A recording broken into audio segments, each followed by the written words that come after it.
There's Ross and Rachel, Kermit and Miss Piggy, and of course, Venom and Spider-Man.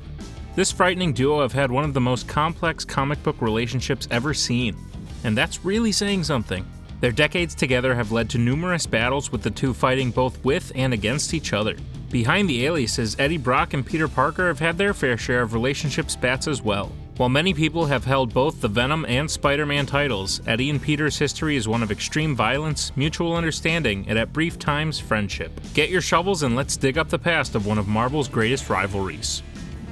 The Venom symbiote is a mysterious and violent creature. While it is most associated with Eddie Brock, its origins are actually much more complex than that. Venom was born on a world far away as a member of the Clintar race. He was outcast from the peers of his home world, probably for being a little bit of a loser. He found himself on Battleworld in the midst of the Secret Wars. Secret Wars brought together many heroes and villains of the Marvel Universe at the fault of the Beyonder for a massive battle. During the battle, Spider-Man's red and blue suit was damaged, and he appeared with a new slick black suit. At the time, the new uniform seemed to appear from nowhere, but was eventually revealed to be the Venom symbiote, having bonded with Peter Parker.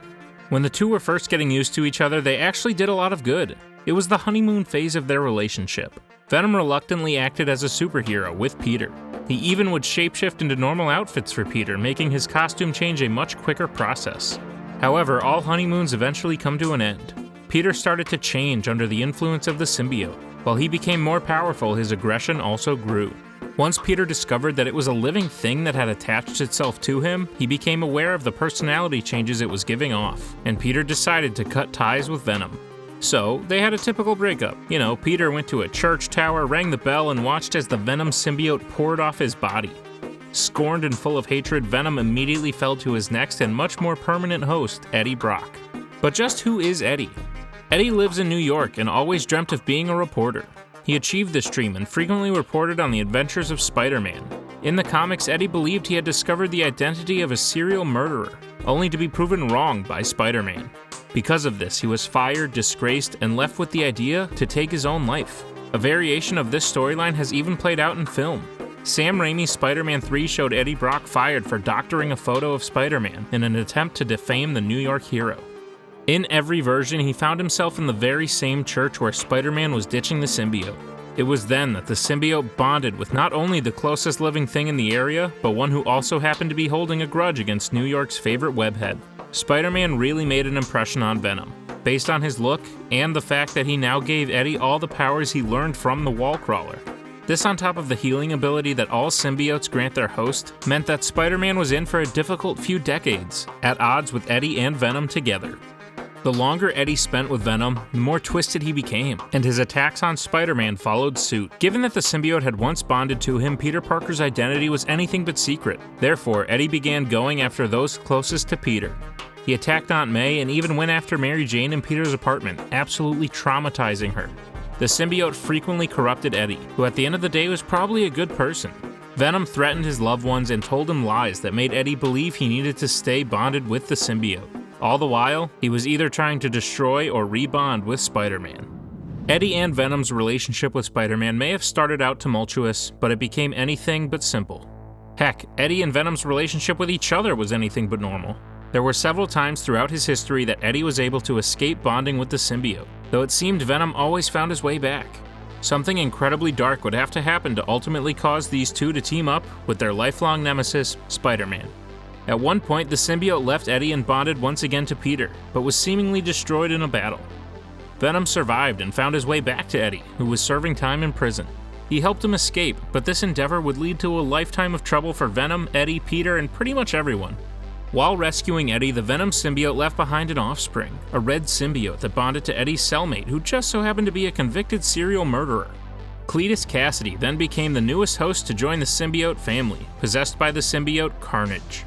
Given that Carnage was new to the world, Cletus was basically humanity's first impression on him, and let's just say there are far better role models to have. Together, the two created such a devastating duo that Spider-Man nearly lost his life in his first confrontation with them.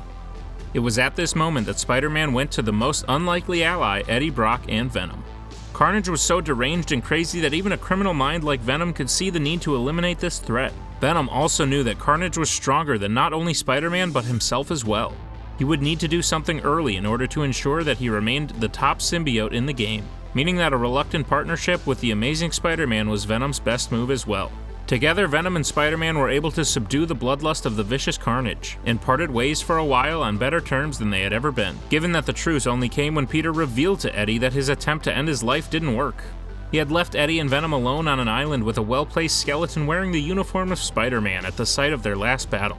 Believing Spider-Man to be gone, Venom lived alone in isolation, not hurting anyone. Therefore, this shows what an insane threat Carnage is to not only force Peter to work with Venom, but to set him free off his island in the first place. Naturally, the two separated, and having had to work together, Spider-Man and Venom just needed some time apart. Spider-Man would go on to join teams like the Avengers, continuing his hero work. He married Mary Jane, met an absurd amount of new villains, and carried on with his life into adulthood. The more interesting story is between Eddie and Venom. The pair did actually part ways for some time, as Venom increasingly tried to force Eddie to satisfy his appetite for human flesh. Eddie, of course, was resistant and refused to indulge him again and again, causing a split in their relationship. During this period, Eddie found out he had cancer and underwent all manner of government procedures before it was eventually cured. At the same time, a symbiote needs a host. Venom took over several other characters. These range from the Scorpion to Anne Weying, and most notably Flash Thompson as the hero Agent Venom. Throughout this time is when Venom truly earned his reputation as an anti-hero. With characters like the Scorpion, the Venom symbiote was extremely villainous, while his time with Flash revealed a lighter side to the symbiote.